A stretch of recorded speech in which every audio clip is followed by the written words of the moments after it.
Hey. This is City Wrestling Radio. I'm Corey Smith. He's Michael Vergara. And this is your it's the only NXT AEW Dynamite review show you need to be watching. Michael Vergara, how are you today, sir? I am doing great. What a dynamite. What a dynamite. What a season. What a season. You know, it's like I said, NXT AEW Dynamite just happened. I didn't watch NXT. I'm sorry, you guys. We try to cram these in. We try to get this out as soon as possible. I watched as much of AEW as I possibly could. Did you at least watch the main event? Yes. Okay, you finished it. Good on you. Yes, Thank you for the commitment. Thank you for your service, sir. And then, I felt offended at the end with that final shot, that vulgar statement by that older lady. But, and you will know. You will know. But as before we get that thumbnail. Before we get into all of that, though, we're going to talk some news. Some stuff going on in the world that is unfortunate. But hey, some stuff that needs to be pointed out and some stuff we just need to talk about. But don't forget to like, share, and subscribe. I don't know why I'm holding that. Don't forget to like, share, and subscribe at CWR4 and 5, Facebook, Twitter, and Instagram, because we post a bunch of, as some people would say, good shit on there. So go check us out. If you like us in video form, I think you would love us in audio form and vice versa. Nah, screw the audio form. Go video all the way. Some people love the audio. They're like on the bus. They download it for later. And I think that's great. No one's on the bus, Corey. No one's on the bus. Okay, well, in their lift, being socially distanced after it was just wiped down with sacrifice the cell data. You need voices with faces. Nonetheless, either way, if you are listening on audio, check us out on YouTube. Does that help you out, Michael? Check us out every day on YouTube. Well, we don't post every day. If you want to rewatch episodes anyway, do it anyway. Or check us out on Spotify, Castbox, Apple Podcast. Apple Podcasts. I feel like I'm the old person saying that. Like, check us out on Apple Podcasts. You sound like Jim Ross. Is that what you're saying? It's great. You're old. Podcast. Oh my God! This Apple Podcast. Social distancing. We follow the rules, people. Hey, Apple Podcast is following the rules. It got some masks on. It's all good. Sauce it. JR, thank you. We appreciate that, but we need to talk some news because I think it's officially time to talk some news tonight or this morning or whenever this is, whenever you're watching. First off, I think before we get into the new, like the official news out there, we want to wish our well wishes to Jim Valley. He is in our thoughts. Who, he's fighting for his life right now. He's back on a ventilator after, I believe, suffering pneumonia and like an untreated pneumonia. And so he's, I think, one of the best voices in the wrestling broadcasting community, I want to call it. And like a very despite him like giving out criticisms on the shows that he would be on, he comes off like a very positive person. Like he has a certain like rapport. Yeah. In the gusto, as I'm stealing a phrase from MJF, into his into way he operates things, like I always look forward to I will look forward to Brian Alvarez asking what shirt Jim is wearing every Friday, Yeah, Jesus Christ, you're back. I'm back. Yes.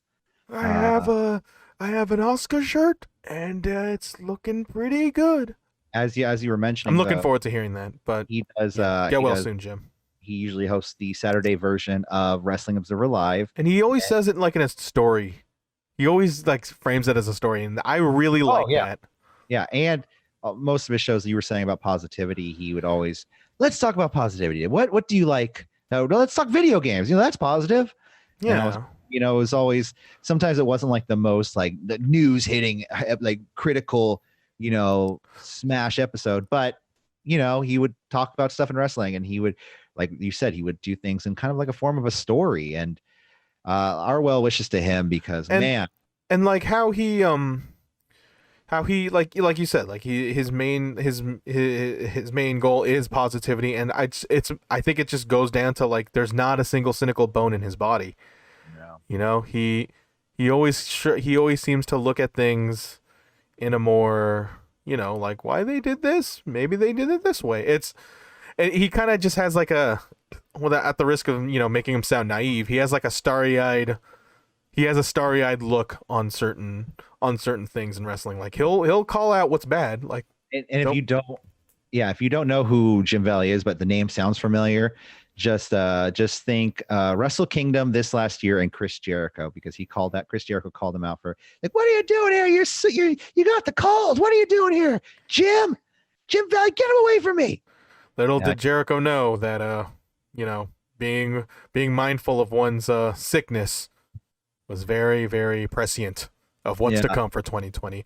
But nonetheless, Jim Valley, you are in our thoughts, man. Like, go listen to the Pacific Rim podcast that he does with Fumi Saito, which I think is one of the best podcasts that the Wrestling 100% podcast network or whatever they call themselves has on their site. So yeah, Jim, we cannot wait to hear your shows again. Yeah, go get him, Jim. Yeah, as I reference RoboCop, as I always want to. Anyways, and let's move on. I think with some more news. Some weird news actually coming out of Florida, which usually happens. Land of the weird, sir. Matt Riddle, Matt Riddle.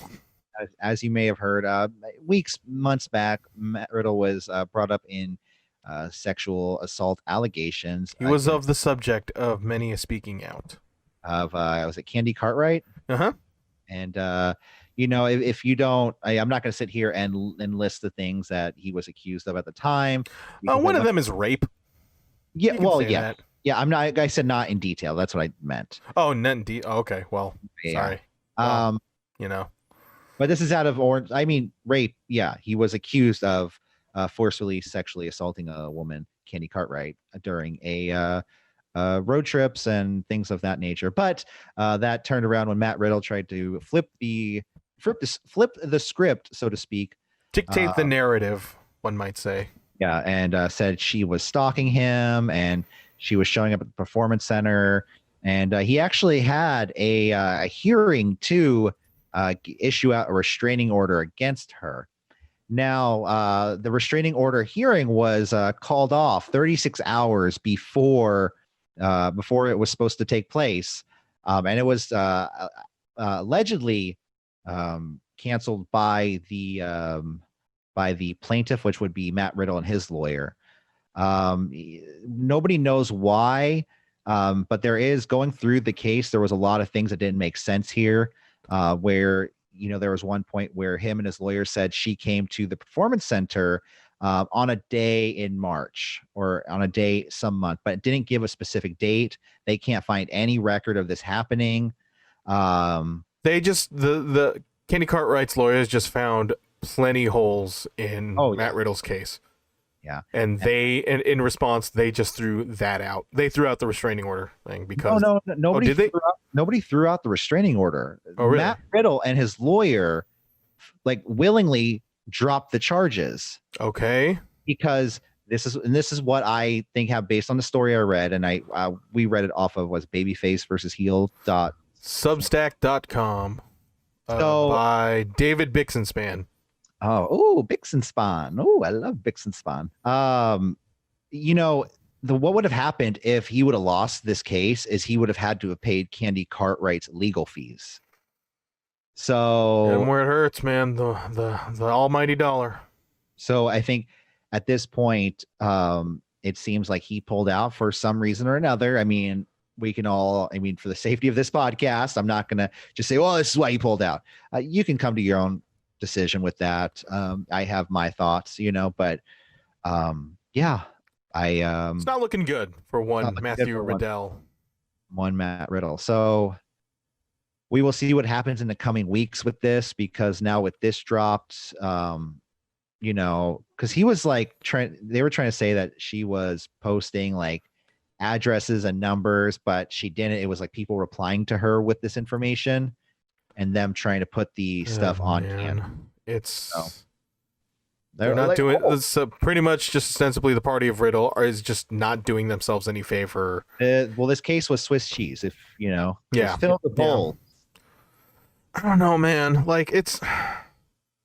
Listen, Matt Riddle? just innocent or not, do you really? And I feel like this not only applies to Matt Riddle, but applies to Velveteen Dream, hell, Austin Theory. Like, do you really, really need these guys to be on television right now? Yeah. Like, Well, I just don't like and it's been said plenty of times that they knew about this before anybody else, and they consistently push Riddle, and Well, for this to come out and have a fucking storyline involving Riddle, and I have no doubt in my mind that shit got dropped, like, because they never mentioned it once again. I don't know. I don't really watch SmackDown. Did they? Have you been keeping up?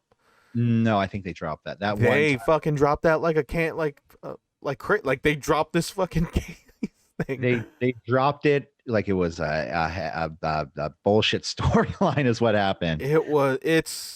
I just don't see any I benefit think right now.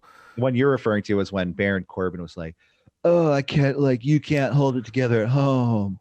Yeah. Oh, Well, when Ashley, forgot her name, like just Ashland or whatever, I can't remember. where like they mentioned that Baron Corbin tweet where it's saying he can't even, yeah, like you said, he can't even keep it up at home, and like, and now they're like, it's just tasteless isn't even the word to describe that entire thing. And thankfully they dropped it, but then like, do they really need this Riddle baggage on TV right now, considering considering how incomplete this storyline, this real life like case is? Here's what I'll say: is first off, they believed Matt Riddle, and that's what They're clearly siding with Matt Riddle here. well, they were, and leading out of this can be one of two different things. The WWE can look at Matt Riddle and go, why did he cancel that restriction? You know, they could look. There can be real people that work there and go, that seems weird to us. Like, we believed him, but now that seems weird. Or it can come out. It could like just go down the road that like WWE just like doesn't really care. Like, I mean, oh, clearly, I mean, the level of transparency they showed with the whole Velveteen Dream thing, like, it's clear where they're planting their flag in. Yeah. So I mean, it's either or. Like, there are either going to be some people that start waking up to this kind of bullshit happening in professional sports, and wrestling in pretty much NXT and some of the main roster, WWE. I'll just say WWE right now, because I don't think it's like, I mean, I don't know, all this sexual allegation stuff. We really It's need. not looking good, man. Yeah, we need to open our eyes to all that shit, because, man, like even was it Veda Scott?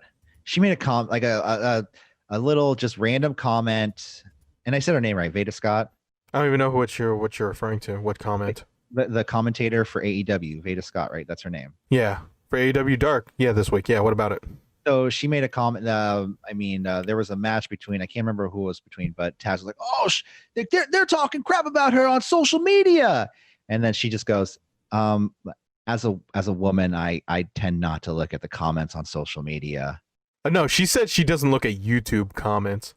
Okay, well, yeah, and I mean, well, to me, that was like a, yeah, we don't really get, because even Taz and Tony were, I mean, like, listen, it is sound advice to not look at comments on social media for most of the time, because 9 times out of 10, I'm not even saying 9 times out of 10, like 4 times out of 10, it's absolutely terrible toxic shit.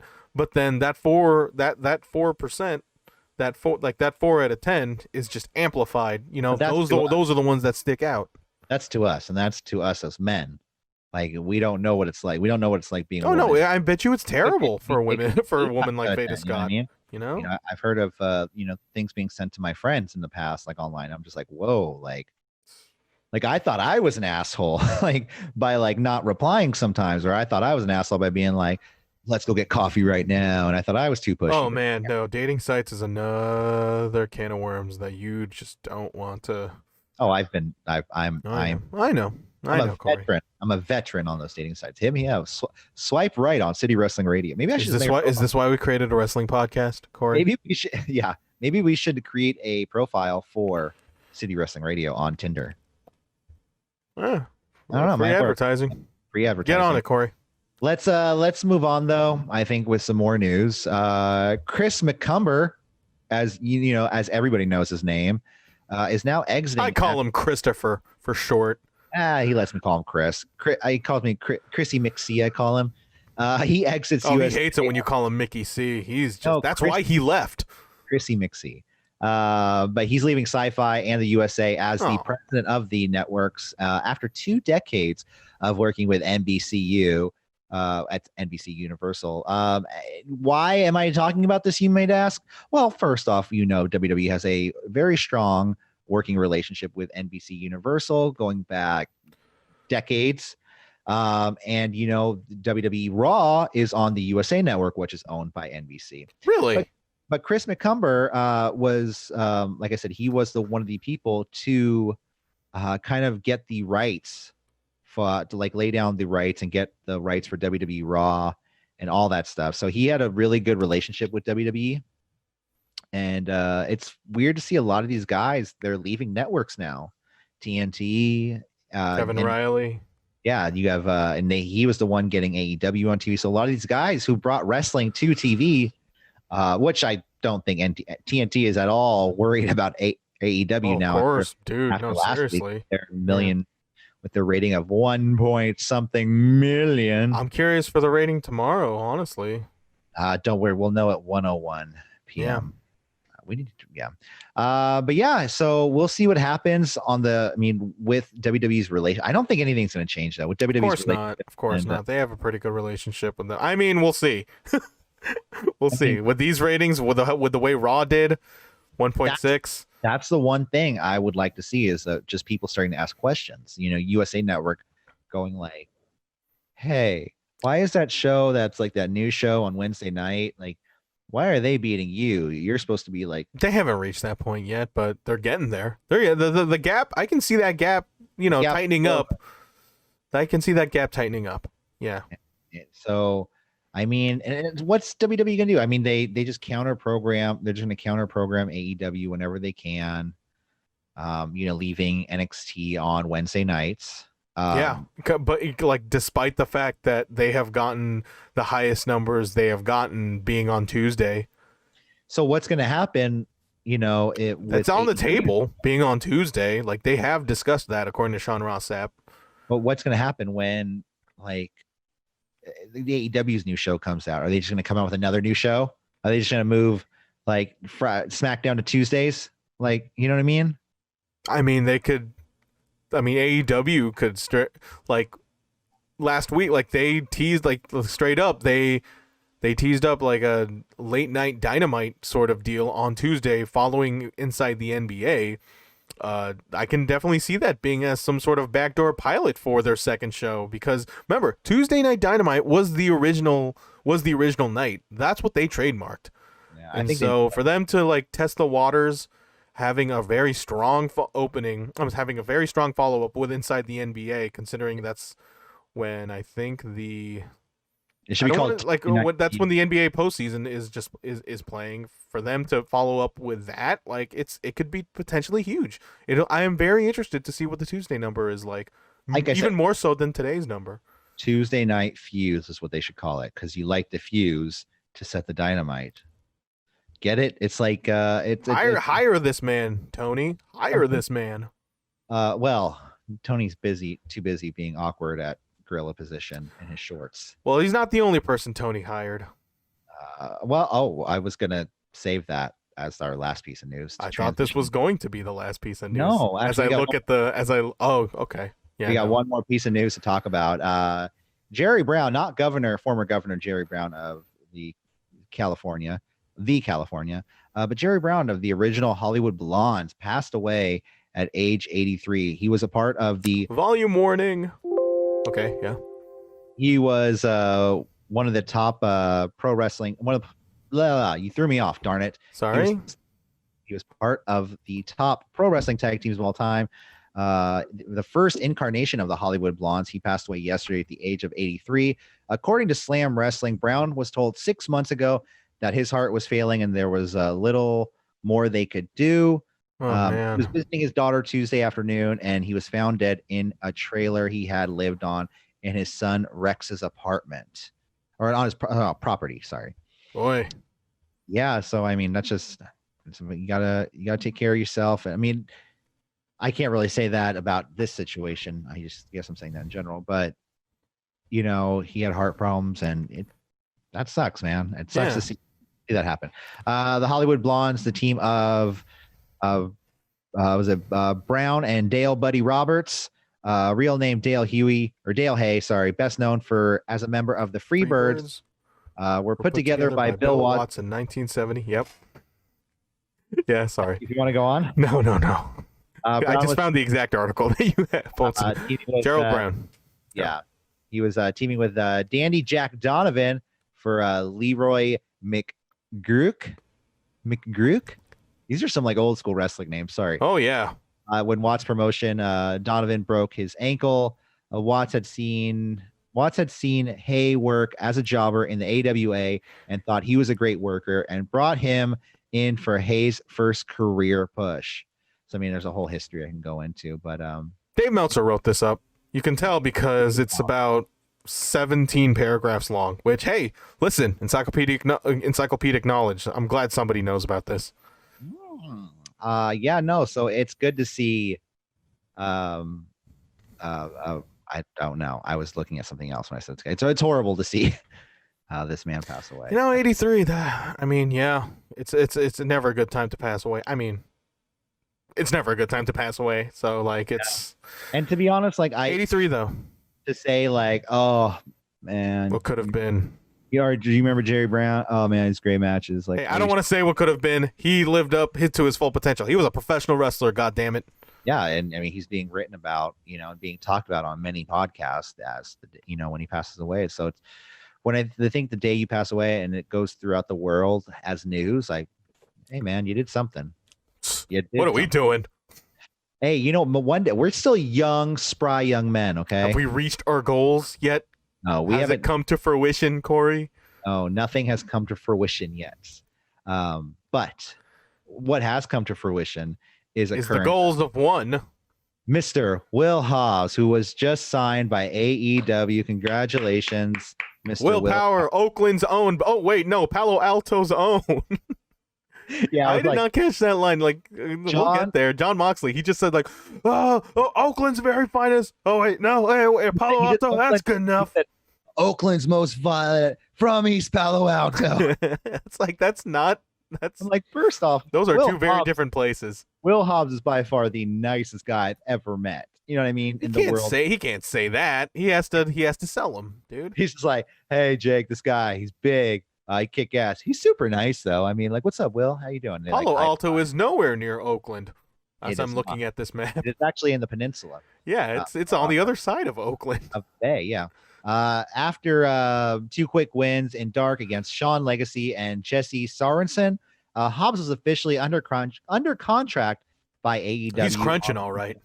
The terms have not been disclosed yet, but he, as you may know, he was an all-pro wrestling trainee, had a past tryout with WWE PC, had worked with familiar names in the indies such as Jacob Fatu, Alexander Hammerstone.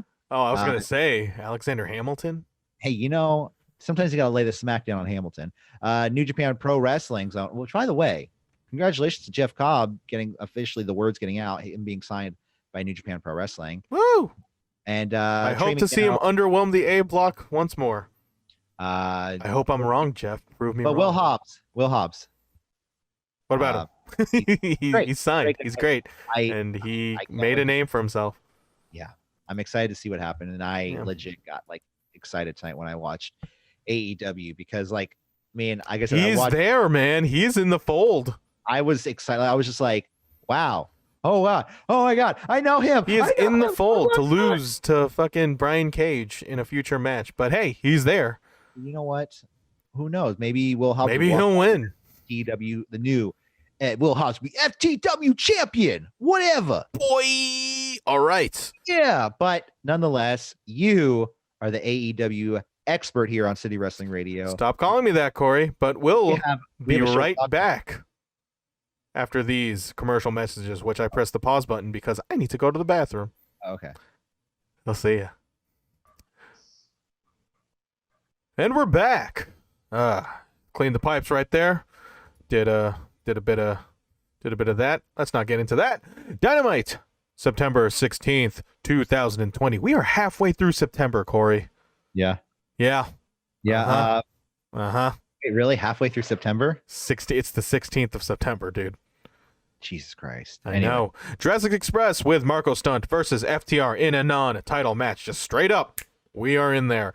Young Bucks appear in the ring and just super kick referee Mike Posey and leave. And then they had to hammer in the point. They had to hammer home that they got that's another $10,000. That's $5,000 each. Oh my God. They do that. So after they super kick Mike Posey, after the Young Bucks super kick Mike Posey, they go to the back. We see another camera sighting of Tony Khan in Gorilla. They throw the stack of dollar bills to him, and clearly just auditioning for that Emmy Award as he puts on his blinking white. Tony Khan. He's pretty much the blinking white guy meme gif. Oh, you know that one where he's just the white. It's like where he's just yeah. So apparently that's Drew Scanlon of One Giant Bomb, formerly of Giant Bomb. I met that guy. There's a picture of me with him right there. I knew him before he was famous, motherfuckers. But yes, Tony Khan. He on his on-screen appearance, he just gets a wad of cash. It's like, okay. Like, can we deposit this, please? He probably hasn't. He probably knows somebody, but never mind that. We got a match. And that's it for the Young Bucks, honestly. And you didn't mention the FTR segment where they walked past the FTR and they're all laughing like, "Hey, you got an attitude? You got an attitude? What's going on?" Yeah. And then the Young Bucks just walk away, just looking at them. They don't say anything. They just keep moving. But we get a match with Luchasaurus being double teamed by FTR. You know the deal. They just build heat on him until they tag to Jungle Boy, and then they just do the hot tag to Jungle Boy for him to do the hot tag to Luchasaurus. Jungle Boy does a double Hurricane Rana, gets caught with a power slam by Wheeler, followed by a bone arrow stretch. They isolate Jungle Boy. Dax drops and slams Jungle onto Wheeler's knees. Jungle Boy lariats Dax after stopping a tag and tags in Luchasaurus and does what every good dino does, which is some cool-ass martial arts shit. Naturally. Yeah. Chokeslam Shooting Star to Dax for a 2 count. They double team Dax with a kick and forearm to the head for a 2 count. Jungle Boy counters a slam with a cradle. He attempts various pins to both members, hoping to catch one of them. Tons of hope spots. Like, you can tell the desperation is just seething with Jungle Boy. Yeah. Jungle Boy does a crossbody, but is countered with a pin, but he also counters the pin in which Wheeler breaks up. Another near fall to Harwood, again from Jungle Boy. Inside cradle from Jungle Boy, another 2 count. Luchasaurus splashes onto the crowd, leaving Jungle Boy out to dry, and thus sets up the finish, which is a sunset flip to Harwood, but is countered to another pin with Wheeler for the assist for the pin and win. They had to cheat to beat Jurassic Express. I thought this was a really nice, fun match. Another notch in the badge of the portfolio of Jurassic Express. And honestly, watching this, You could make. I really liked this match. I thought this was. Yeah, I honestly thought this was arguably better than the Hangman and Omega match at All Out, dude. I think it was a good match. I'm not taking anything away from that. What I'm saying is, it's like, does this really give anything to the Jurassic Express? Like, yeah, the FTR had to cheat. They had to cheat to win. But I honestly felt like they could have dragged this out for at least one more week.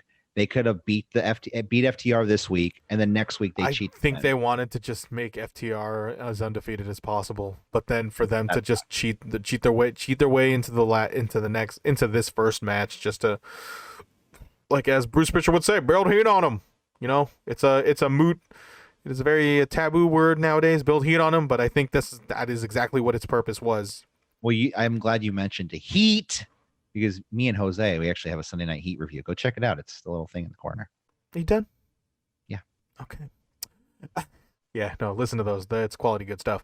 Alex Marvez is in the back with Private Party because you just got to see it, you guys. Here, I'm Alex Marvez. I was shocked. I was shocked that Alex Marvez what a soldier he is, just reporting for work a week after him getting super kicked. I honestly thought he was going to have a neck brace or something. Or at least sell that kick. I'm sorry, I'm not getting anything, guys. But yeah, you see Matt Hardy. He is selling his leg on the floor. You see Jericho showing fake concern and then laughs at him, saying he's not the luckiest man in wrestling after all, which I think is just Matt Hardy's write-off for, to get healthy. To get healthy by fucking what I thought would have been kind of hurting his leg. If they somehow did a Matt Hardy character where, like, every time he Jeff got hurt on SmackDown, they somehow telegraphed it like, oh my God, why does he feel pain in his leg? He didn't even get hit. What is going on? I don't know. It was just something random, and I thought that would be some kind of. I mean, it's Floyd. It's clearly Floyd. Yeah, it's clearly Floyd. That damn Floyd. But yeah, no. So I guess next, are they going to have like a tournament or something for the tag titles? I think they're just establishing the division of the landscape right now. Okay. You know, so, it's always a good thing. Jericho and Hagar. Rock hard, Jake Hagar, but we'll get there, Corey. Kenny Omega is on commentary for Frankie Kazarian versus Hangman Adam Page. Adam is keeping the pants. I respect it. Those rhinestones, those tassels, it's bold as hell. You can tell. Oh, boy. Exactly. You could just, again, low-hanging fruit counter number 1 of today. Yeah, it is bold as hell that he's decided to just wear leather tights in 95-degree weather. You know, you make up for it in your work rate. But what do you think of his look? Adam Page, like it makes him look thinner. Makes him look a lot thinner. Like with the pants, when he had the trunks, he looked like maybe he's not working out as much or something. Maybe he is thinner, but he looks just thinner in his legs, and I don't know. Some might say he's in fuller gear because that was kind of that was the Adam Page joke. Like that's why they gave him shit for being in full gear. You know, they called him a fat ass and all that stuff. Which he's in good shape. Come on, man. I mean, he's got a bit of a beer belly going on, but that's his thing. Yeah. He kind of reminds me of Edge. Kayfabe. I was just about to say that. I was going to say he reminds me of Edge. Yeah. I was going to say that like a minute ago. Yeah. I think it's because honestly, it's because of the wrist tape. It's the wrist tape and the tights. It kind of has the same formation. The long blonde hair and the long blonde hair and that stuff. Does he ever do a spear or a downward spiral? I think he's done not in this match, but I think he's done a downward spiral, whatever. Excalibur asks if it's true if Omega turned down the original match, which was a tag with Adam against Scorpio Sky and Kazarian, which Omega neither confirms nor denies. Scorpio They Sky put over the fact that Omega is being like really, really dickish, dodgy, and very passive aggressive. You know. Great. He can do that, but I'm going to do this because I'm Kenny Omega, and that's what I'm going to do. Yeah, he's shown a bit of arrogance, which storyline development. Follow interesting. Follow a slam from Page to Kaz. Chop exchange to both. Page getting the upper hand. Clothesline Pescado combination from Page as he stares at Kenny. Page lands from a German, gets a lariat to a downed Kaz. Omega points out neither man are ranked top 5, which is a very backhanded comment he makes. And Excalibur points out Omega's evasiveness in his questions, which I mentioned earlier. Hangman catches Kaz with another follow-away. Standing shooting star from Page 4-2. Kaz does a DDT to Page off the ropes. Page counters a backslide. Kaz gets the unprettier to Page. He still looks good, and he kicks out. Omega says this would be the point. Omega says that this would be the point where he'd go in for the save, but I'm actually kind of surprised that Page actually kicked out of this. Ha ha ha. I'm Kenny Omega. I'm gonna be a fucking dick. Yeah, he was like, oh, look at Hangman. He's almost out of maneuvers. I thought this was for sure over. This really, really just going for it. Sliding layer to Kaz to a pump handle style Death Valley driver for a 2 count. Slingshot cutter to Page, 2 count. Page catches Kaz with a powerbomb, another 2 count. Kaz dodges a buckshot, baseball slides to a right hand, gets back in the ring. Kaz gets a headbutt to fight him off. Kaz attempts a leg drop, but misses, and Page does the buckshot lariat for the pin and the win. Work it, girl. Man, Hangman Adam Page, this motherfucker can read the shipping statements in the English channel, and I would fucking listen to it. I think everything this guy does, I'm in. Like for some reason, there's just like an air of charisma, and you really just want to see this guy. This was a great match, and I think and also props to Kaz. Like he knows how to wrestle a fucking wrestling match. He's getting like all this sympathy. I mean, his friends hate him. He's a drunk. He's a good actor, dude. I don't think enough has been said about Hangman Adam Page's acting. Yeah, it's good. I like him. I like good match. Omega awkwardly says goodbye to the commentary table as Excalibur just presses on about Omega being dismissive about his tag team.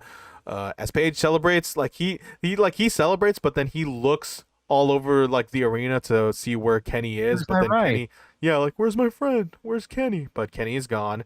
But as Paige celebrates alone, he gets beer. I wonder if they hired Stone Cold Steve Austin's the bell what is it, the timekeeper, because beer cans get tossed to Hangman Adam Page, just one, and thankfully it's sealed. They're following the rules, god damn it. And he just drinks beer to celebrate the victory. Again, good showing for Hangman Adam Page. I really like this. Props. Yeah. Oh yeah. What'd you think of the match? It was a good match. It was a little long in my opinion, but you don't like long matches anyway. Oh, that's not true. Yes, it is. You've said this for about 2 weeks. This thing is a bit long. Not true. I mean, I can say that matches are. Roll the tape. I'm the video editor here. If they are a little long but exciting, I can deal with it. But if they are long and there are moments where I'm like, okay, let's keep this going, and they're a little long. I think it was a great match. Paige can literally do anything, and I'll watch. But nonetheless, MJF with Wardlow versus Sean Dean. Well, this seems to be your type of match because Salt to the Earth, submission victory for MJF immediately. See, this is why I don't like this match. It was too short. Wardlow tosses him out of the ring as he hands him the microphone. He says, if there's one thing we can agree on is that he's an honest man, that Moxley cheated, and that he should be undefeated and AEW World Champion. You're a loser chant breaks out, and he insists that he's undefeated, undisputed, and an uncrowned champion of AEW. He makes Justin Roberts say the title, which he obliges, but MJF asks for more gusto, or else Wardlow will pay him a visit. Robert officially obliges, and then MJF says he'll never get a fair shake, and that you need to be in a new group or stable, and said this lone wolf needs to join a wolf pack. But despite joining a wolf pack, a wolf pack, but despite joining a group, he insists that he's still better than you, and you know it. Tony calls him a pompous ass to close us out with his music, and yeah, MJF teasing a possible joining of a group or his own group. I don't know. I honestly don't know. I wonder if they'll sign some of the MLW guys. Isn't who's in Contra? His group? No, who was in his group in MLW? I did not. I have not kept Alexander Hamilton. I mean Hammerstone. Sorry. I have no idea. I do not follow MJF's MLW career. Someone else, but anyways, maybe it could be maybe you join Bullet Club. Maybe he'll join. Yeah, he's the one that opens that door. Good for him. Yeah. We get a Taz video of him analyzing Ricky Stark's spear and Rochambeau finish. You look at the look at the strength. Look right here. He swings his leg to the left. That exudes more speed. Oh my God! I'm dropping trout right in front of this right now. This is perfect stroke material. Hold on, I gotta take my kids to the basketball game. It's after school, so hold on. I'm gonna come back and finish this later. Taz has kids. I don't know. Who would want to do that? Anyway, I'm sure there's somebody. He's a fit guy. He probably went around. Probably go for hours. Was a fit guy. Whatever. Eddie Kingston and friends are in the ring. Eddie says he's got 3 points. Again, every time we mention Taz, I do an Eddie Kingston voice, and it's pretty much just Taz again. Yeah. He never lost a battle royal. His name's Peter. Yeah. Taz. I didn't know that. So Eddie says he's got 3 points. 1 point. 1, he never lost the battle royal. 2, we are a family, not a stable nor a faction, but we are a family of violence in which he orders Butcher and Blade to grab the faces of the crowd to die and be killed by Butcher and Blade and Lucha Bros, as Eddie is he's just on the microphone just being super excited, like, yeah, get that green head guy, yeah. And then his 3rd point, he just tells Blade to get his house in order, which, I mean, I was kind of confused. I guess they're just trying to get the bunny back, and I think this is just them making a storyline with QT Marshall. Yeah, makes sense. But yeah, the ending was a little bit abrupt, just like most Kingston segments. But then every time he gets the microphone, he sounds money every time. I just think there would just be a little bit more structure, because I think they're giving him a little too much free reign, because he doesn't know how to. It's like Eddie Kingston's like an SNL skit where it's really funny, but then it just doesn't know how to end. Yeah. You know what I mean? I mean, he's super believable every time he talks. He looks the part. Like he looks like some guy you would see in a bad neighborhood. His Jinko shorts have gotten larger. And I think it's like the same Jinko. No, he has No, like the it's same. larger. I feel like it gotten larger. Trust me, I pay attention. That is a detail I keep. You need to do a At like the- a task breakdown of Eddie Look at Kingston. this. It has increased 2 Hey, sizes. wait. Increases 2 inches to the knees. Eddie moves his leg to the left, and then anyways, well, the update on Taz. He is married to one Teresa Smith, and they Damn have a it. He's off they the have a chi- market. they have a child, Tyler. His name's Tyler. I can't pronounce Taz's last name. Senercia. I don't know. I can't. I'm gonna let you do that. I give up. We move on. AEW continues. I'm with looking up Taz's real name actually. Yeah, Senercia. Oh, Senercia. I'm sorry. Yeah, you should be sorry. Don't apologize to me. Apologize to Peter Senercia. I'm sorry, Peter or Taz. Private Party versus Chris Jericho versus Rock Hard Jake Hager. People still seeing Judas with their droplets enveloping Daly's place like a dust in the wind. Lovely. Yeah. Stereotopes from Private Party early on in the match. They make sure to keep Hagar off his feet, which is a good strategy, according to JR. Big boot to Quinn. Jericho just plays with Quinn after the Hager beatdown. Hot dog into the audience. Hot tag to Cassidy, kicks Hager and moonsaults Jericho for a near fall. Cassidy was about to leap, but is hit with Floyd by Hager as we head to picture-in-picture. They build heat on Cassidy, but gets a silly string for a second win. Quinn does a tope con hilo and a springboard crossbody, foot stomp, neck breaker combo to Jericho, but Cassidy's back gives out. He can't do the pin. It costs him. Oh no. Cassidy ducks a Judas effect and Schoolboy's almost getting the pin. Jericho dodges a senton and then does a Judas effect on Cassidy for the pin and win. I thought this match was pretty good. It's Jericho and Hager, so you are going to see their limits, but it is just still fascinating to see Private Party just, keep just getting their reps in. The idea that Private Party is only going to get better continues to be crazy considering where they are now. They continue to be an investment on the future. You got to bet on the future, Corey. They're young studs, man. Yeah, especially Quinn. I can see that guy going places. Oh, what about Cassidy? I mean, yeah, I was just giving him props. That's all. Yeah, no, give him props. Give him props. Yeah, maybe both. Who knows? Post match, you see Cassidy give the walls of Jericho as Quinn does a Pele kick, and it gives Private Party their heat back. You get to hear that cool song again. Yeah. Shots. Winning. Oh my God, is that Private Party? Oh my God, is that Private Party? Oh my God, that's great. Oh my God. Thunder Rosa versus, again, just think about this, what's going on. I am just reading match after match after match. They're outside of your odd angle with writing off of Matt Hardy. I'm literally just saying matches so far. This is how this episode of Dynamite has been so far, which is kind of fucking crazy. Thunder Rosa versus Ivelisse with Diamante for the NWA Women's World Championship. Hikaru Shida just stares diligently, just with piercing eyes. That woman just shoot your shot, Austin Gunn.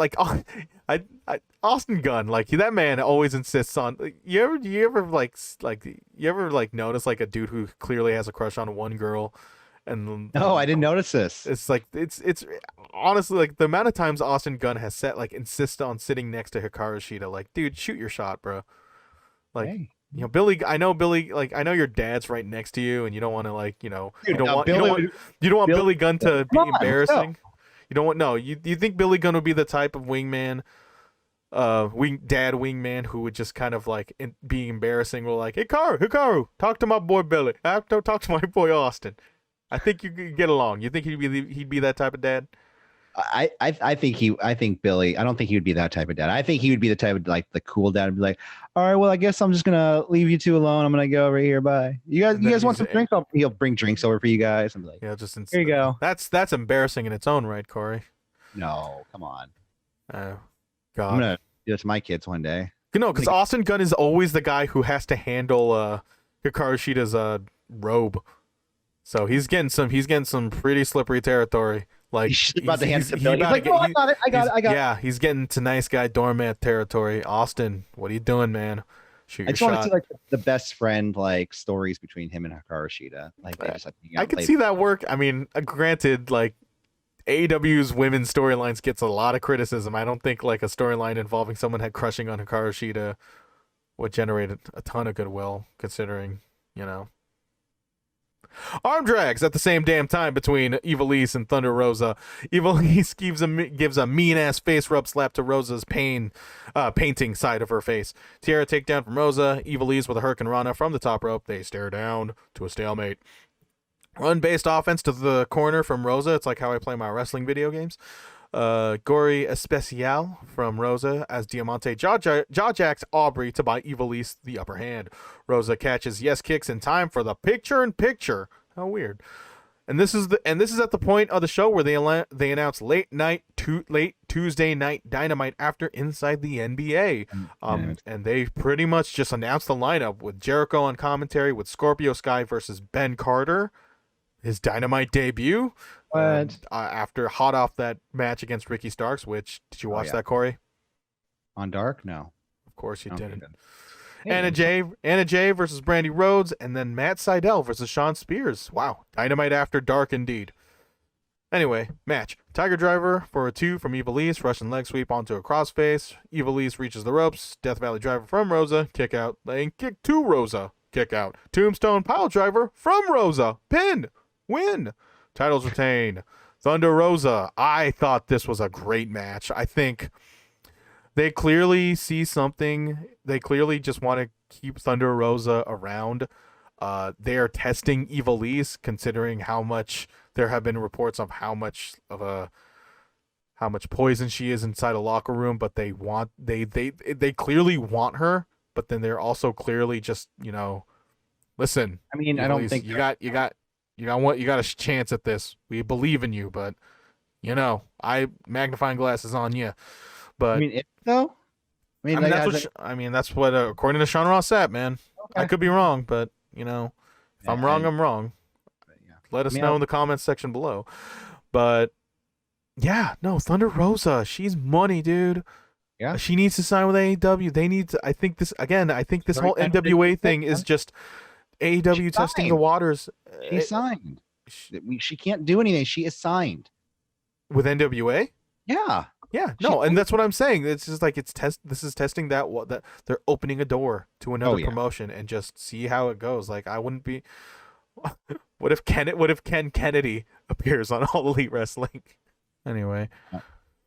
Next up, we have Miro lifting weights. He wants Kip to find someone for him in the ring. That's how psyched up he is. Miro promises the best, but then Miro, he kind of just calms down a bit. Like at first, you see like a tease of him just being super fucking Bulgarian brute kind of thing going on, and then he just kind of just calms down, and he says he's sorry. He's sorry, Kip. I will promise you the best bachelor party ever. He also advises Kip to use the growl because of what happened in Verdansk, referencing Modern Warfare Warzone, which Miro showing he knows the meta of Call of Duty because the growl is the best gun in that fucking game. If you use the growl, you know how. Don't know what you're talking about. Yeah, well, get on my level, Grandpa. Yeah, I'm playing Tetris still, Sonny. I actually was playing Super Mario Brother World the other day. That does not make you any younger. But yeah, no, Miro knows the best gun, and he should know because he's the best. And that's it for Miro this week. I'm very surprised, but hey, this is a taped show. They probably don't want him to work twice in 1 week. No. Lance Archer and Jake are out. Jake asks, "Would you trade your hero for ghosts?" Thinks pleasure and pain are the same, and he then summons Taz and asks Starks and Cage to team with Archer, as discussed earlier. Emphasizes that it's business and that they have a deal, and asks Cage for the world title match the second he wins the title from Moxley. Archer replies he's the enemy of his enemy are his friends, and that he will be a killer AEW champion, and that he will go Godzilla all over Daly's place. Does it? Okay, is it just me, or does Lance Archer's mystique just go away when he starts talking? Like he's like, the mic up to him, and he's like, "Hey, John Moxley, I'm gonna beat you, yeah, and I'm gonna have a trios team. That's gonna be fun." I kind of agree with you tonight, but he's not like that most of the time. I know. I don't remember him being like that anywhere else. So I think because he just usually just said he yells and says everybody Every- dies. Yeah. Moxley comes out, but then as he comes out through the entrance, through the crowd way, you can.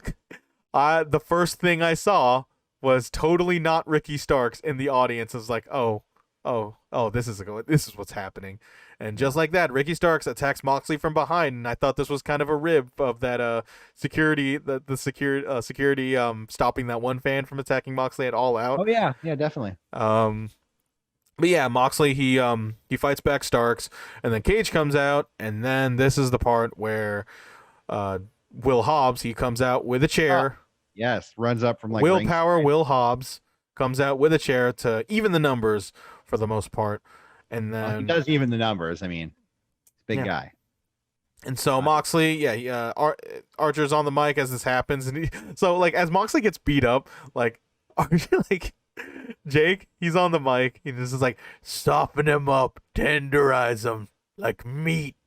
Yes. But yeah, Will Hobbs comes out with a chair, and then John Moxley, he comes out with a microphone, and he says, Darby Allin, get off your ass. We got a 6-man tag match to be in. And so, yeah, that's the 6-man. Lance Archer, Stokes, and Cage versus John Moxley, Darby Allin, and Will Hobbs. And like we said earlier, he is in the thick of it. Will Hobbs, that thick boy, is in the thick of it. It's good to see. They clearly see something in Will Hobbs, and it's awesome. I've heard that for a while too. Yeah.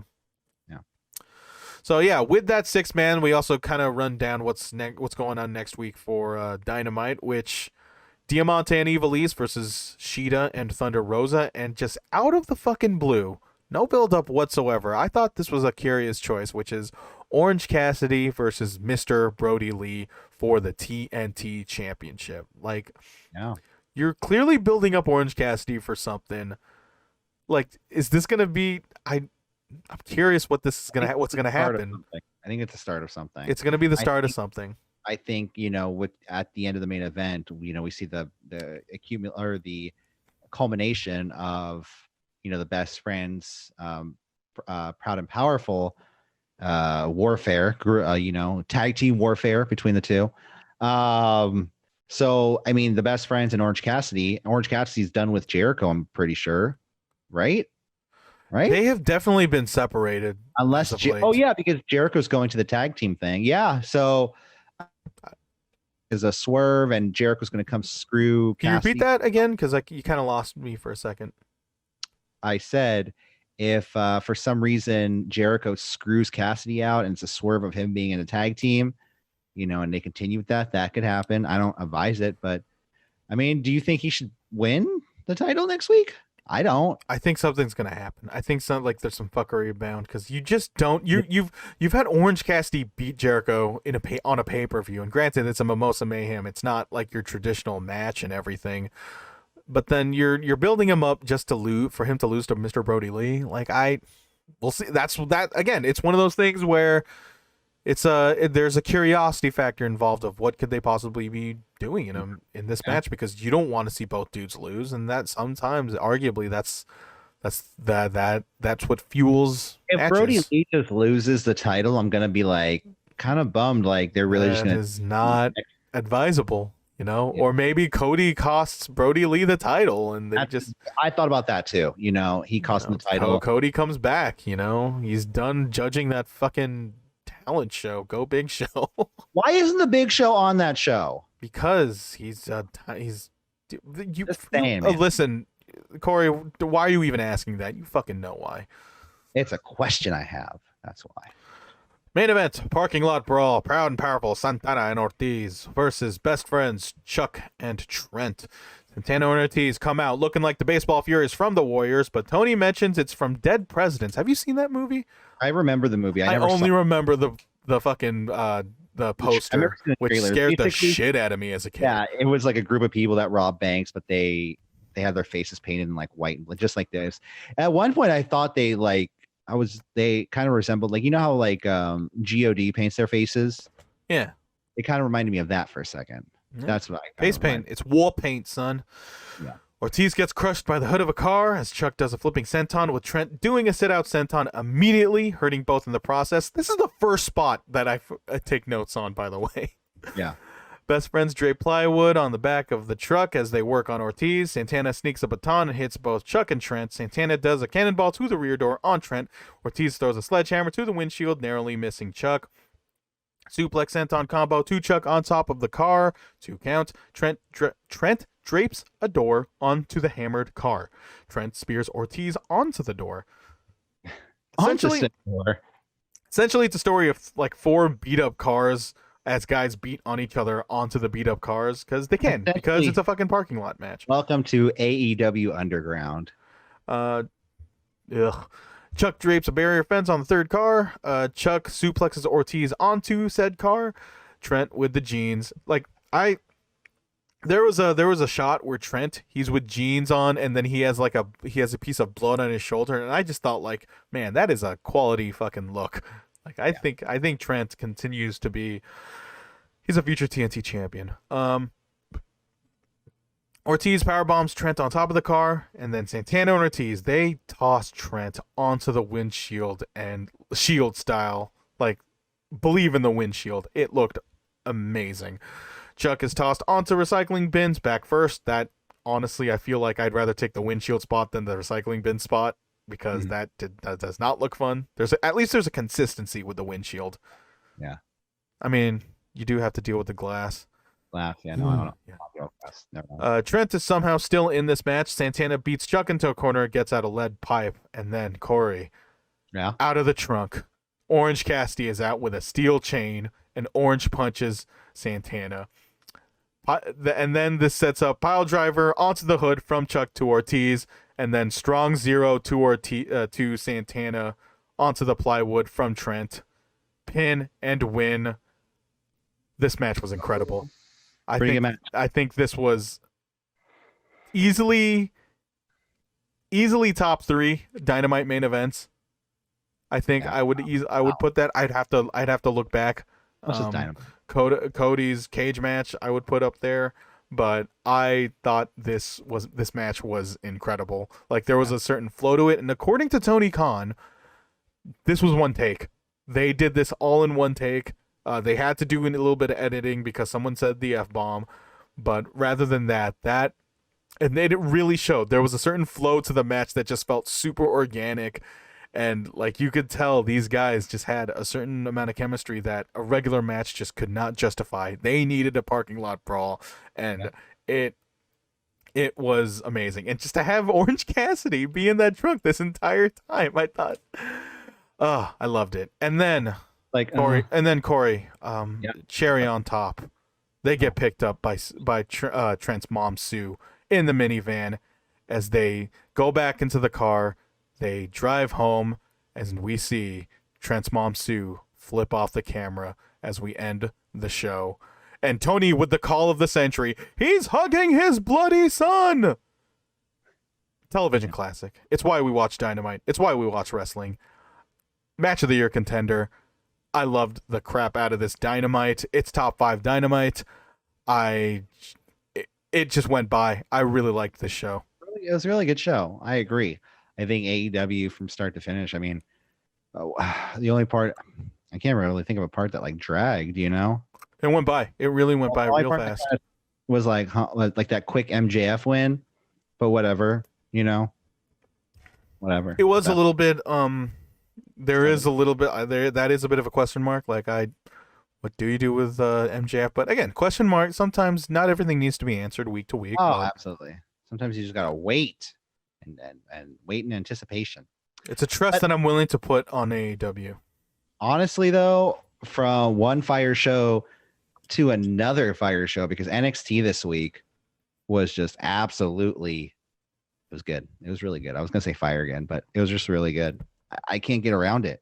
You didn't watch any of it at all? I saw the 2/3 of the Shotzi Blackheart Io Shirai match, and that opened the show. That did open the show. I mean, Shotzi looks to shake Io's hand, but she slaps it away. We have back and Actually, forth. Before you get into this, the buildup of this was very, very Weird. It's very on brand with what Shotzi is sort of just kind of her. It's very on brand with Shotzi, where it's if you follow her on Instagram, she's going to bars and doing. I'm not your dad, Shotzi, but you were going to bars out there with no mask on, just being out and about with Brandy Lauren. You got to be responsible. You got to maintain. You got to be responsible, girl. I think but then also in the build up against Io Shirai, she does this thing where she wants Io Shirai to hurt me, Io Shirai, and I'm just like, man, that is quite the PG thing that you're doing. I mean, granted, it's all on her IG, which is debatable whether it's PG, but again, I'm not your dad, Shotzi, but again, wear a mask. Back and forth rope running between the two, evading each other's maneuvers, everything they dish out to one another. Or my cop Amelia. Shotzi early lifts Io for a power bomb. Does kind of drop her down. Doesn't look like she can get her up for the power bomb. Modified armbar to Io. Io gets the ropes. Io then dodges a baseball slide, knocking Shotzi outside of the ring. An acai moonsault to Shotzi on the outside. We go back from break. We have a shotgun dropkick to Io, sling blade to Io Shirai. Io then blocks a rolling punch by Shotzi Blackheart. The two exchanging strikes. No one is backing down. Shirai eventually applies the crossface. Shotzi gets the ropes. Cannonball to Io. Reverse double underhook suplex to Io. And what she transitions, was that cattle mutilation she hit on her? Cattle mutilation. Flapjack to Shotzi. Then we eventually get the tiger feint kick and missile drop kick. Io then climbs to the top rope. Shotzi cuts her off. Super Hurricane Rana to Io. Shotzi climbs to the top rope, is cut off by Io, kind of redoing the same spot they just did. Io then going for a superplex, but is lifted to the outside of the apron. Shotzi looks to go for a destroyer on the apron. You really think she's going to hit it. But Io evades and hits a German suplex, double knees, acai moonsault, the pin, and the win. Hold on before you say it. 7 out of 10. 8 out of 10. All right, man. Yeah, I think this is the best Shotzi Blackheart match her entire career ever seen. I've ever seen personally. It's that full sale teaching. They know how to work them. Or she's learning from Io Shirai. Yeah, you know what I mean? Yeah, I know. That she could be credit's due. The best. Yeah. From what I saw, this match was pretty good. Like they clearly see something in Shotzi Blackheart. They wanted to make her strong even in defeat, because that's what you do in wrestling nowadays. Make people strong in defeat because the moonsault though, that kind of too Shotzi was a little bit too far from the target. I forgot to bring that up. Yeah. When she does the acai moonsault to Shotzi, she does her knees go right into Shotzi's gut. And Shotzi has her fair share of scary bumps before, and for the knees to just go straight to her face, pretty nasty. She's all right though. After the match, the two shake hands, and then we get an announcement that next week there was going to be a number 1 contender women's battle royal. Now, is that the same gauntlet rules that was floating out there? No. Okay. That was for the men's match, but that wasn't officially announced, but the participants weren't announced is what I'm saying. And I'll get there, trust me, because apparently Regal had 2 announcements, but I only heard 1. So that maybe the women's battle royal was one of the announcements. And then we get Desmond Troy, which I believe is the former Denzel Desjardins, versus Tommaso Ciampa. The only reason I think this is because it looks like I remember Denzel Desjardins started coming out in a singlet recently, and it seems like the exact same singlet that he was wearing before. So Troy, though, has amateur wrestling gimmick. Ciampa takes over early with a long headlock to Troy. Hard clothesline to Troy. Slingshot to Troy at the bottom of the turnbuckle. Willow's Bell pin win. I give this a 5 out of 10. It was a squash match with Troy getting some minor offense, and it did its job. So I'm not going to sit there and trash it. Hold on. Breaking news. I'm gonna show this actually. We're gonna pull the curtain a little bit. You could probably see this. Gerald Briscoe has a big announcement on Wednesday, as if Hello, we didn't hear this Internet before. Can you hear world. this? It's Wednesday No, I night, can't hear it. and I told you I'd be coming to you Wednesday night. can't hear Okay, My Gerald. big No, it's fine. I'll announcement. just listen to this for a second. First of all, I just want to tell You'll see you, it. and I hope you're getting this. I really That's do. not close enough. I had to borrow on. my What is wife's he saying phone this? today. And, He has to borrow his wife's phone She's got a today. Samsung, and I got a a Samsung. Apple phone, one of those. What We're going to take a break from you, Corey. I need to see this. You could see people. You could do this stuff here. I got that, and she got a Samsung. And I don't know how. But I hope it works. I've wasted all my time here and talking about that. And that's not what you guys come here. What do you got? What do you got for me, Gerald? The love and support of you guys. Appreciate. Recently got laid off, yeah. Appreciate you guys appreciating me. It just From means so WWE much to after this 35 individual years. 4-year-old So, outpouring of support, old man yes. here. Gerald, And I you even are- got a congratulations. I now text have a from Dave cameo. Meltzer. Thank him. I'm actually gonna try to listen to what he's trying to say. I hope he gives me a 5-star rating on my reply coming back. But I'm not going anywhere. I'm on Cameo. I'll call your girlfriend, tell her you don't love her. So he's anymore. announcing that he's I'll on call your Cameo? mama, wish her happy birthday. Really? Happy birthday. I'll call your grandma. Yeah, I didn't even him, know he's your announcing grandma, that he's on you know? Cameo. No. Papa was a Rolling Stone. So I'm on Pro Wrestling should listen, Tees. like- I got new merchandise at Pro Wrestling Tees. I literally just called One that of the like 2 things minutes I got ago. going along, and I'm gonna put a press release out there, so I'm make this quick so I can get to the big announcement. I got This a big press announcement, release Gerald. coming out that me and Wait, CJ Agnon on announcement. I got a press release coming out that me and CJ Agnon on it, CJAGONE on Twitter. Follow him. He's gonna be an NFL agent, and we're gonna form an agency, a talent agency. I'm a talent scout. He's gonna handle the pro football, NFL. We're going to have boxing, all kinds of combat sports, and who's going to handle the combat sports? I am, and he's going to handle the football. So look for a press release coming out. So, everything's been going good. So What's going on? You didn't come You'll to listen see, to man. all that stuff. You come to hear what Oh, my big shit. This is not announcement getting on the podcast, Well, here huh? it is after 36 No. years Oh, shit. I am so sorry. of working I mean, I behind can the edit scenes this at out, don't worry. WWE. I've decided that I'm going to. I got 1% here. I better get to it here. What's happening? Okay. This What's guy, going on? Gerald hear it. Briscoe, literally said nothing. Yeah, I assumed so. I mean, Oh, my God. I look so much younger all over again. I feel like I was just looking into the future. That was just like me doing the podcast. That is for the that is a now. video exclusive right there. Wow. Well, yeah. Yeah. Minute, Gerald okay, an hour 10. Is he really having a cameo? He Did announced that he's having a cameo. see, I said that like right as you. What are you saying, Gerald? I'm like, he's gonna say he's a cameo, Yeah. and then all of a sudden. Sorry about that. I did not.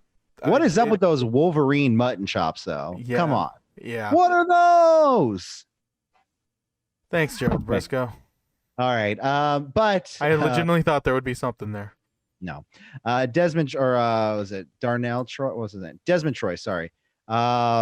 It's good squash match. He got some minor offense, and after the match, though, Ciampa grabs a chair to get in the ring, but out comes Jake Atlas. He says, "I could have come down there and Takes attacked no you shit. from behind. Because I could have attacked you from behind. That's not who I am. Next week, it's my turn to eat, and I'm going to show you how hungry I am." So they're going to have a match next week: Jake Atlas versus Tommaso Ciampa. Hoping that Hope it's not a squash. I'm hoping Atlas will get a little bit more offense than his first match with Ciampa.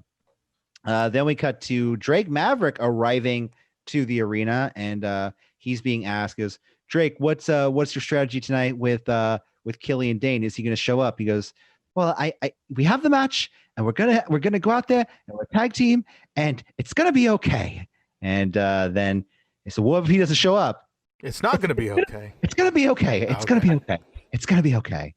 He just Then Finn Balor, a video package, a very edited video package from Finn Balor because he's got to be What more can you ask for? shrined in mystery. And he says, "Adam, you're absolutely undisputed, but there's only one prince. How will this reign be different than the last?" He goes, I set up the brand. I was here for the brand. I got the brand notice. But now the brand needs me." And he goes, "Now form the queue because the line starts here." That is a very European thing to say. Q. Yeah. No, I remember going to Europe. They said, get in the queue. I'm like, oh, What are yeah. you talking about? I'm American. God damn it. Excuse me. Where's the line? I don't know. Q, is that from Star Trek? That kind of. How about this? After you. Because that's Q, right? It's Amen. after you. America. Then we get an Austin. We get an Austin Theory. I did not call the lady in Amsterdam a bitch. Okay, I said that's fine. I'll get in the queue, but you better. I believe you. I believe delicious French fries when I get to the front of the line. Oh man, how good are the French fries in Amsterdam? Dude, there's French fries everywhere in Amsterdam. Literally everywhere you go, there's a French fry stand, just French fries with thousands of different like mayonnaise combinations. Stop it. Okay. Austin Theory, he did an in-ring promo. Stop it. Austin Theory, he comes out. He says he's a future ballot, first ballot Hall of Famer. He says last week was a fluke.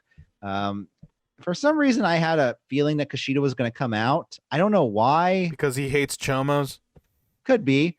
But he issues an open challenge, and Kushida just comes out of nowhere. No theme music or anything. He just issues Inseguri to Austin Theory. No pomp and circumstance. So we get Kushida versus Austin Theory. Kushida wrestling circles around Theory. Theory is still playing this gimmick. It's not that hard to work. Asshole. Well, yeah. He's playing this gimmick of asshole not knowing how to do anything wrestler. He's doing it well. He's doing it very well. He does hit a clothesline to Kushida, hip toss to a basement dropkick to Theory. Kushida working a lot more fierce in this match than in matches previously. And then we get the hoverboard lock to Theory, the submission victory to Kushida. 5 out of 10 for this. I mean, it continues, like I said. They insist on putting Austin Theory on television. Yeah. Yep. And hopefully he will just not eventually when they get more people back. Hopefully this is just a situation. They got like a legit booze on this guy, and I'm just saying, like, if you don't locker room, if you want to, he got drowned. He got drowned in booze. That's the thing, though. Like, if you want to make a statement that you don't like the guy, don't boo because they encourage that. Like, no, you listen. Silence. That's what they do for dream matches, but they don't do it when he's doing promos either, which I guess because they're kind of forced to do what they think. They're kind of forced to do boos because they want people to say stuff. Then we get Keeping Up with the Garganos, part 5? I don't know. I didn't watch this show. They Candice is like on this from her phone, and Johnny's really pissed because he's ordering the new TV right now. He just ordered 100-inch big TV, and once they're champions, they'll have a brand new TV. And TV. Yeah, and he wants Tegan Knox to pay for the original TV that Candice broke. So what?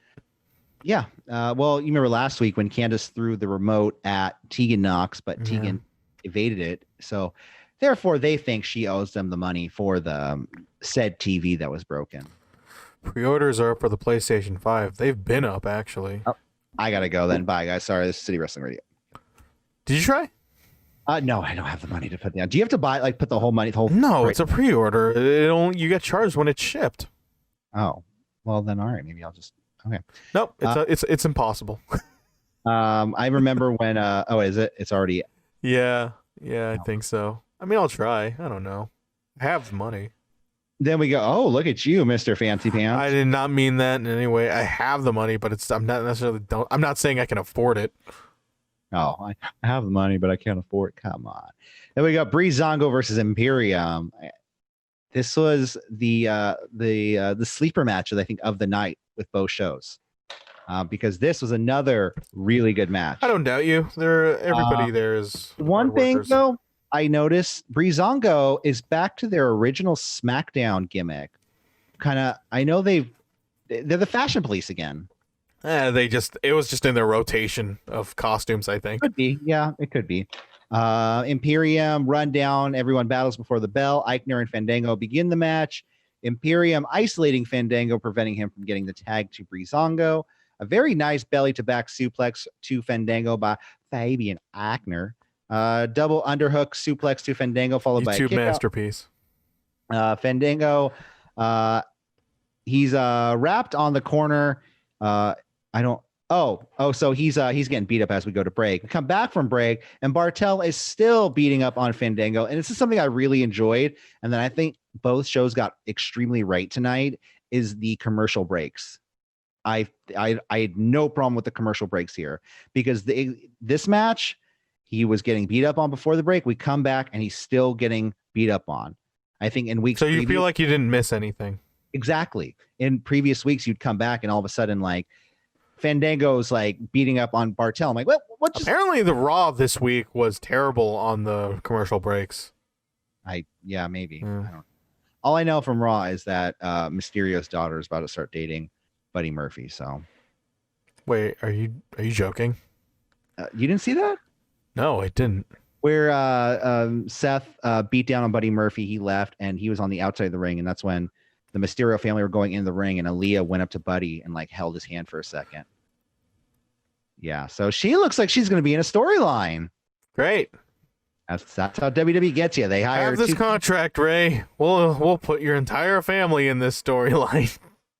Please sign. Please sign. Back to the match, though. We have a beautiful spinning lariat to Bartel by Fandango. A hot tag to Breeze. Breeze takes it to Eichner. Single leg crab to Eichner by Breeze. Super kick to Eichner. While when he does that spot where he pulls your head from in between your legs when he's on the top rope, he hit that.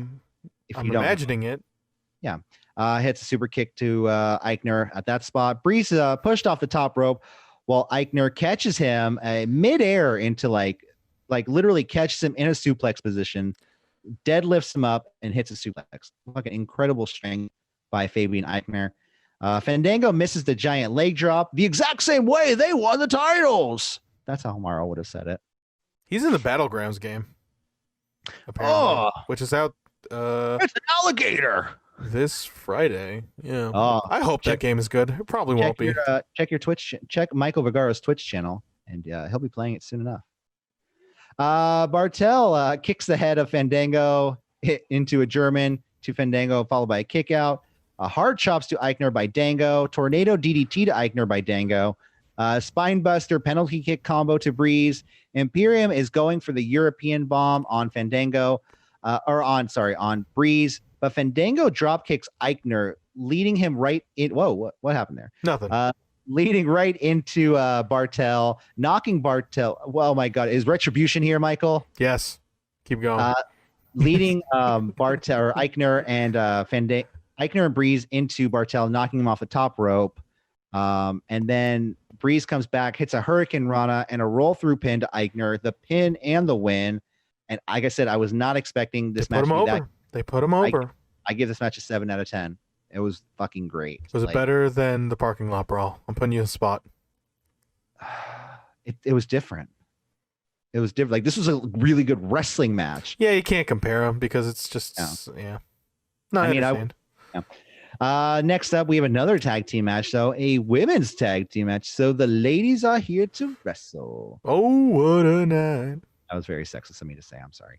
Xia Li and Jessica Maya are a tag team, and they're facing Casey Catanzaro and Caden Carter. Casey and Caden, they have matching gear now. I mean, I feel like they're going to face, they're going to get squashed in between from Shayna and Nia eventually. So, because remember, that match is going to happen. And which really sucks, because like, when's the last time you've seen an NXT like? When are we going to see an NXT team win these titles and they can go to Raw and SmackDown, Like, that's how I think these titles should be put over, is you should have Casey and Caden just go from show to show. Like, oh, these women are from NXT. They're badass. Badass. It's the battle of the badasses. Caden and Xia start the match. Caden and Casey, though, like I said, they are definitely working on their tag team, like their double team maneuvers, and they look great. Heels isolating Casey. The stars of this match, though, are Xia and Caden, who square off 1-on-1, going back and forth. Roll through super kick to Xia Li. We have a super kick to Jesse, followed by a pump kick and crucifix pin combo to Xia. That's when Casey got the pin on Xia, and I give this match a 6 out of 10. This is a very good match by all the way. They fucking worked their asses off.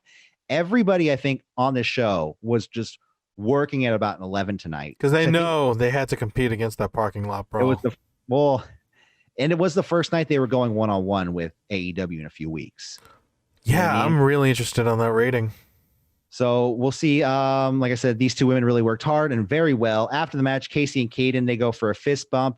But Xia Li, she's mad because she got beat. Let's turn another woman heel on that, because good Lord, they need some. Yeah. Hey, I don't know. Maybe she'll join the Robert Stone brand. Yeah, what? Sorry, Sorry, I almost fell asleep at the thought of that. Drake, he's looking for Killian Dane in the back. He finally finds him. That's when Dane says, "I'm not your friend. I'm not your tag team partner. If you go out there, you're going alone." Donkey! Donkey. Yeah, exactly. That's when Drake says, "All right, I'll see you out there, buddy." He's the donkey. Donkey Maverick. I just told you, man. What are you doing? Me and Nikki got dinner plans after this. Can I come? Who's that? Drake? No. Well, him, and has he consummated his marriage yet? That's what I want to know. Oh shit, incomplete. Then we have a Tegan Zoom call. Remember that? Yeah, he couldn't have sex with his wife because I don't know. He just hasn't. He just didn't. Their relationship. Consummate the marriage. We have Tegan on a Zoom call. She says, "Tell yourself whatever you want." On her gamer chair, not like this pathetic ass fucking chair I got here. You need to get a gamer. It's like Captain Marvel gamer chair. God. Surprised she didn't have a cane. Well, I'm not swimming in that WWE money. All right. She said, "Candace, I knew you. I know you, and the Candace I know wouldn't be listening to her husband complain about a $200 TV she broke." 200? That's what Tegan says. I mean, that's her throwing shade. Like, oh, you only paid $200 for that TV. She's like, you don't have a TV like I do. Like what have you accomplished? And then they're just like, whatever. We're getting a new TV. Don't care. Then we get Undisputed Era versus Drake Maverick and supposed to be Killian Dane, but Dane doesn't show up. Did you see any of this at all? No, I want to hear it. So Dane, he doesn't show up to the beginning of the match. So it's basically a 2-on-1 handicap match. That's the thing about like most WWE productions. You can legitimately just describe this to me, and I think this is kind of a problem for everything else. Like a reason why people listen to podcasts is that you're actually describing this to me. I can picture this perfectly. Yeah, exactly. And so, and when I describe a show on AEW, you don't know what the hell like it actually looks like. There's no there's no distinction of what this like what that parking lot brawl from them is like.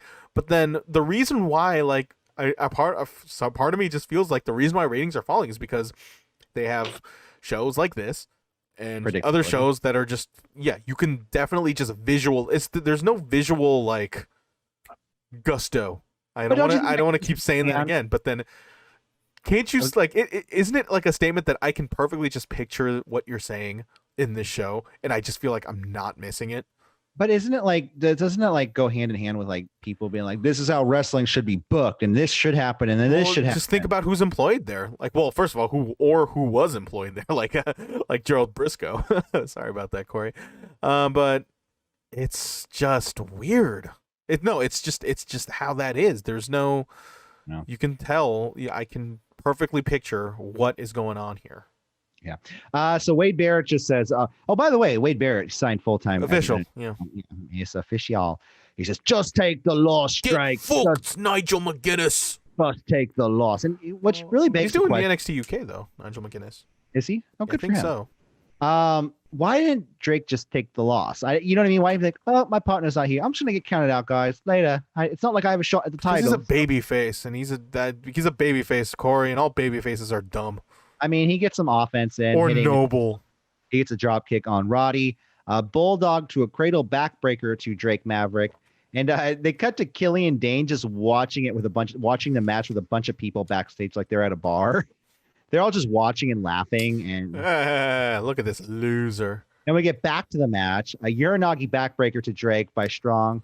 Then we go back to Killian Dane watching the match. And that's when, oh, shit, William Regal. He comes up. He lays down the European law because he says, are you really? That's your tag team partner out there. You're just going to let him lose like that? You're not going to help him? I'm trying to think of other times where William Regal probably, this just sets a weird precedent of what William Regal is doing. He's like the principal of NXT. He is, again, I will sing the praises of William Regal. I think he is the proper authority figure done right in wrestling. because he himself is a compelling figure and has reasons to do what he's doing. It's just him interfering in a match of this nature is just, it sets a weird precedent now. Like, are you just going to do this for every time this happens? Because you know shit like this goes down on NXT all the time. No, I think, and I know a lot of people say, well, you can't just make up the story. You can't just like make up what's going on. But I think what's going on is, they have some. They're making up the story. They know each other from the Euro scene. Oh, so he has a bias now. No, he doesn't have a bias. He says, I know you, Killian Dane. This is not the person you are. You were insanity. And you were a team player. Go out there and help your partner. But Killian Dane did have a Led point. by Eric Young. He says, oh, the new Impact champion. Yes. Who has a really nice t-shirt design coming out. Ooh, very lovely. That's when Killian Dane says, I didn't agree to this match. What do you want me to do, Regal? You want me to go out there and help him? And Regal. Thanks, Drew. Regal just walks away, and Dane walks away too. Undisputed Era toss Drake to the outside. How has that not been a tag team? Go on. Undisputed Era tosses Drake to the outside, and Rod. Oh, so Dane comes out. He picks up Drake Maverick and just throws him back in the ring. Says, "There, I helped you." And he starts to walk away, and everyone's shocked. They're like, "What? What are you doing?" What? Whoa. But as you expect, Roderick Strong started talking shit. Started running his mouth to Killian Dane. That's when he turns around, and that's when the match officially begins. Because wait a minute, it never began. Oh no, sorry, I'm sorry. It officially kicked into gear.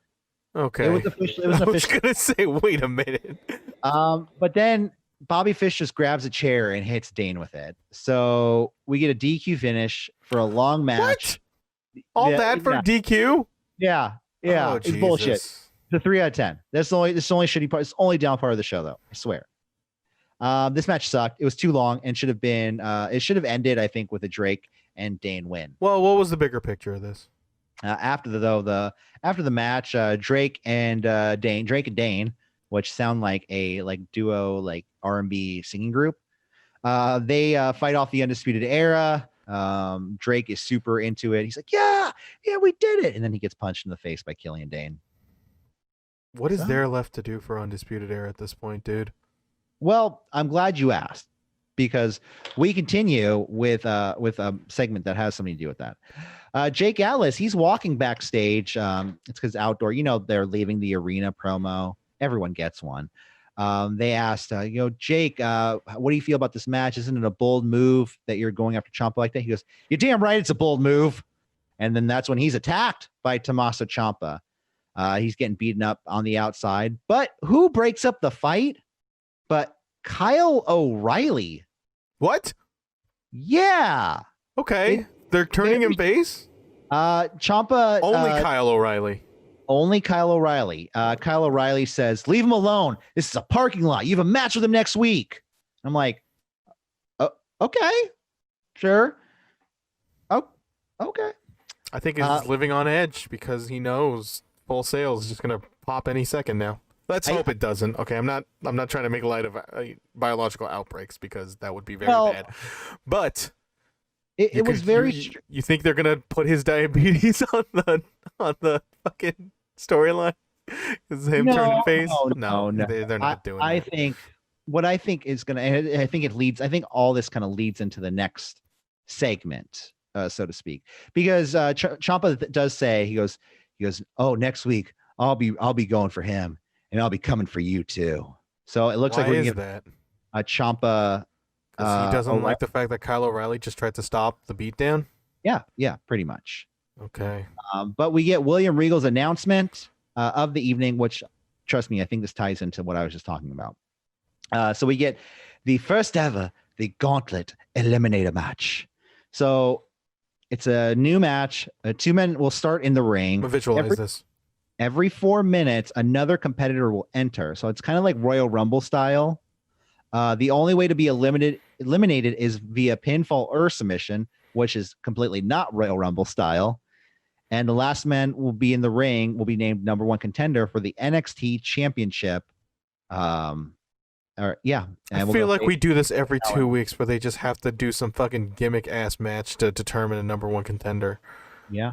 They're not building anyone up. They're just doing like gimmick matches just for the sake of enticing people to watch the next week.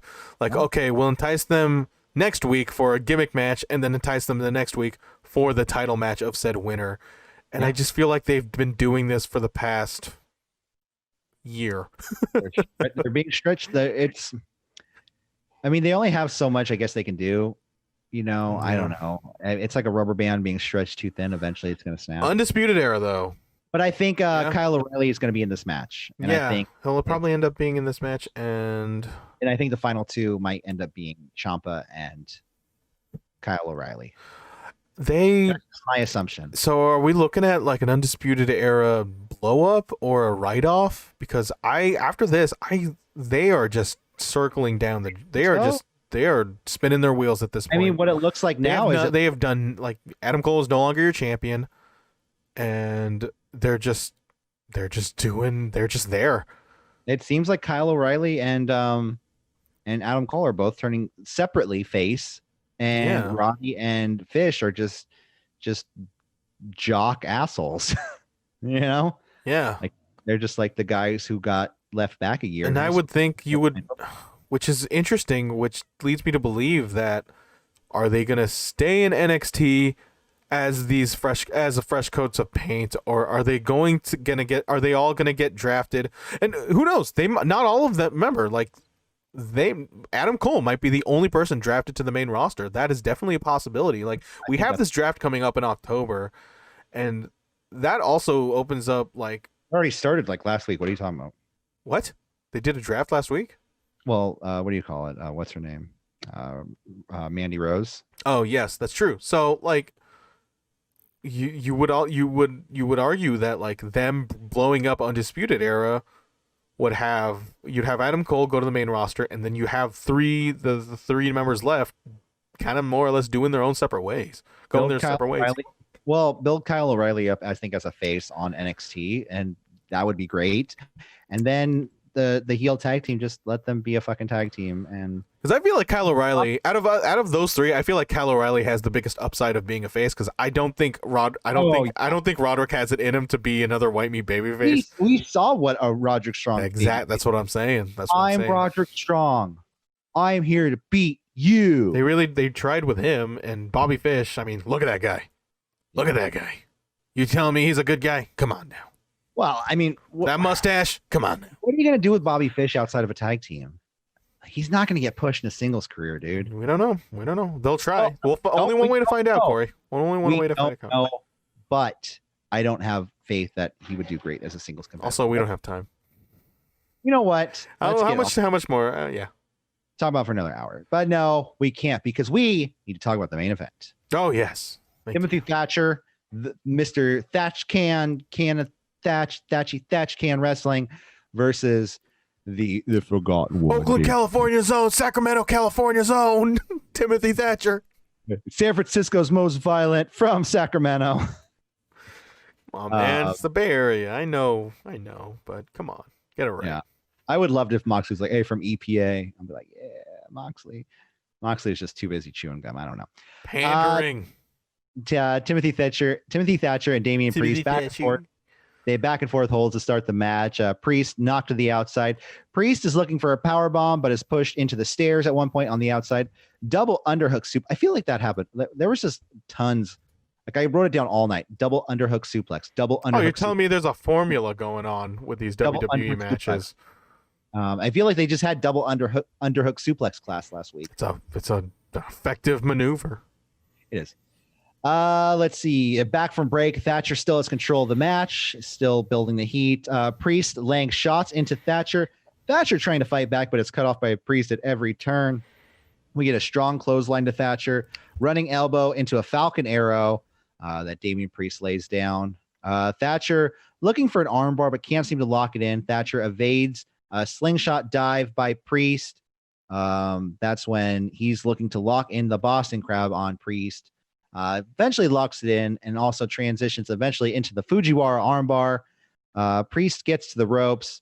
We have a jumping flatliner to Thatcher. South of Heaven, which is the falling choke slam to Thatcher, followed by a kick out. Falling spinning heel kick. And then we get the Reckoning to Damian Priest, and the pin and the win. And this is a great match. And honestly, I think this match really played to the strength of Timothy Thatcher. And, you know, I keep saying week after week, like there was it Thatcher and like Oni Lorcan, I just didn't like because it was super technical. But right here, you have this technical, methodical pacing mixed with like the fast paced, high energy style of Damian Priest. And it was great. 7 out of 10. Giving it 7 out of 10. Okay. That's what I thought. All right. It was good. It was a good match. Good show. Like I said, the only downside of the show was that Drake Maverick segment. So. Yeah, no, that sounds like a nightmare. Not a nightmare. That was NXT. Yeah, that's I'm just thinking like it's How many flare chops? Well, no, it's just I'm still thinking about the bigger picture. It's just the bigger picture of NXT and just its viability to stay on Wednesday nights. Yeah. Like you can tell the second they go on Tuesday, that is admitting defeat, and that is just something WWE is just not willing to do. And, it just seems to be just going, you know. I just kind of just have like it just seems to be in that transitional period, and I feel like it's the closest I've ever felt about NXT when Bobby Roode and Asuka were champion. You know what I mean? Like it was a clear. Yeah, it's a sign of bigger things to come, but we have to be here to get to this place. Transitional. As much as and remember Bobby Roode? Yeah, he won the title in San Antonio. What happened to that guy? You know what? Is he injured? I have to look it up. Me and Dolph Ziggler were all wondering. Bobby Roode. Yeah, no, but me and my friend Gabriel, we traveled to San Antonio. I told him a million times, and we saw Takeover San Antonio where Bobby Roode won the title, and that's where Seth Rollins said, "This is Takeover. Let's take things over." He is not able to travel due to the COVID-19 pandemic. Oh, Canada, Team Canada, all the way for one Bobby Roode. He's the Mountie. Nope, he was on Team Canada. You don't remember that from TNA? Of course you didn't, because it was TNA. I didn't watch TNA, dude. You should. We should start reviewing Retro Impact. That would be quite the show. The one that just said it. So, I guess that about does it for us here tonight. Shit. Don't forget to like, share, and subscribe. Hit Michael up at Microsoft. Let him know how much you want the Retro TNA Impact shows. Hey, it was an exciting time for a good 6 months. Sequential, like from start to finish, until they got bought by Global Force, and then when they got Eric Young wearing those T-shirts. Great T-shirt. That hasn't even come yet. We'll see this great T-shirt. All right, guys, don't forget to like, share, and subscribe at CWR415, Facebook, Twitter, and Instagram. And we'll see you later. Bye.